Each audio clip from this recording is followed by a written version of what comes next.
Morning students, this is science video. We were talking about chapter number 3, and in chapter number 3 we were on the topic that are vertebrates. We have finished with the fish, amphibian, and today we are starting with the birds and reptiles.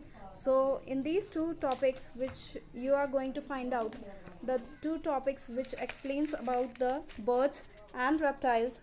First is reptiles that lives on the land and they have dry skin with the scales on their body, and we will talk about the birds as well. It is on page number 28. So come to the page number 28, you will find out these two topics, and if you have any doubt you can ask me in the WhatsApp class. So this is on page number 28. As you can see, the topic is given reptiles and birds.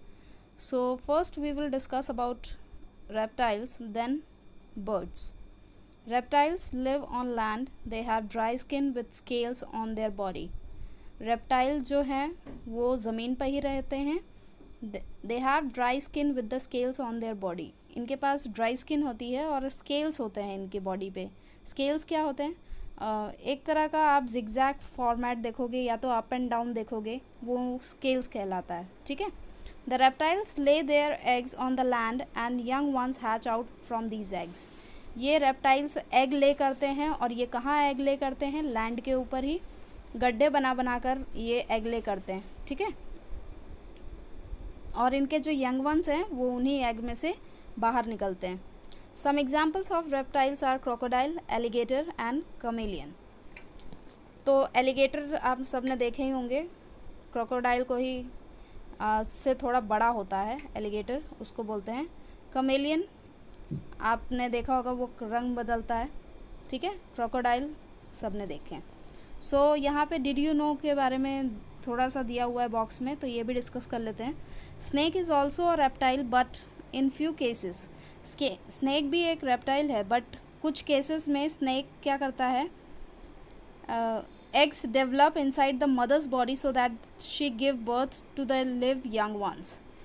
Egg जो है वो mother की body में रहता है ताकि बच्चे को वो बर्थ दे दे, और फिर उसके जो यंग वंस हैं वो वहीं पे रहें थोड़ी देर के लिए, और फिर उसके बाद बाहर निकलते हैं. ठीक है. तो एग जो है वो उसी के अंदर डेवलप होता है, मदर की बॉडी के अंदर ही डेवलप होता है, और फिर उसके बाद यंग वन बाहर निकल जाता है. ठीक है. कुछ ऐसे स्नेक्स में होता है, बाकी सब स्नेक्स में एगले ही होता है बाहर, और बच्चे डेवलप जो होते हैं वो बाहर ही डेवलप होते हैं. लेकिन कुछ स्नेक्स में मदर की बॉडी के अंदर डेवलप होते हैं. ठीक है. Birds, most of the birds around us can fly. जितने भी बर्ड्स आप देखते हैं ख़ास तौर पे वो सब फ्लाई करती हैं. They have streamlined and light weight body. इनकी जो बॉडी होती है वो स्ट्रीमलाइंड होती है. स्ट्रीमलाइंड क्या है? इधर से भी एरो तरफ का दिखेगा और पीछे से भी एरो दिखता है. ठीक है. स्ट्रीमलाइन उसको बोलते हैं. और लाइट वेट बॉडी होती है, बिल्कुल हल्की बॉडी होती है इनकी. Which help them to fly. इसीलिए ये लोग आराम से फ्लाई कर लेते हैं. Their body is covered with feathers. इनकी बॉडी जो कवर्ड होती है वो फेदर्स से कवर्ड होती है, पंख से. ठीक है. Different birds have different types of beaks and clause.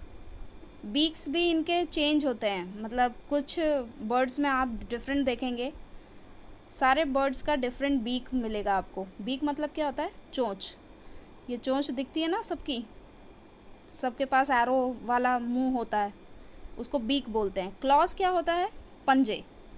जो इनके पंजे होते हैं नीचे आप देखते हैं पाँव के पास या हाथ के पास, जो भी कह लीजिए, तो इनके लिम्स में जो क्लॉज होते हैं वो भी डिफरेंट होते हैं.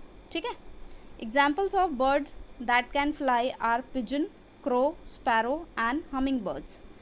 यहाँ पे कुछ ही दिए हैं, बाकी सारे भी हैं जो उड़ते हैं. वो हैं pigeon, crow, sparrow, humming bird. सब ने देखा ही है ये सारे बर्ड्स को. अब कुछ ऐसे बर्ड्स भी हैं जो फ्लाई नहीं करते हैं, लेकिन कैटेगरी बर्ड्स के ही में आते हैं. तो some birds such as ostrich, penguins and kiwi can not fly. ये बर्ड्स ऐसे हैं जो उड़ नहीं सकते हैं. उनमें से कौन है? Ostrich, penguins and kiwi. लेकिन ये एग ले करते हैं. Is it clear? तो कीवी हो गए, पेंगुइन हो गए. Now did you know The eye of an ostrich is bigger than its brain. एक ऑस्ट्रिच का अगर आँख देखेंगे और उसका ब्रेन अगर देखते हैं तो सबसे बड़ा कौन दिखेगा, उनकी आई दिखती है, ठीक है, ब्रेन से उनकी आई बहुत ज़्यादा बड़ी है। So this is all about reptiles and birds. If you have doubt, you can ask, or else I will ask the questions in the class. Thank you so much.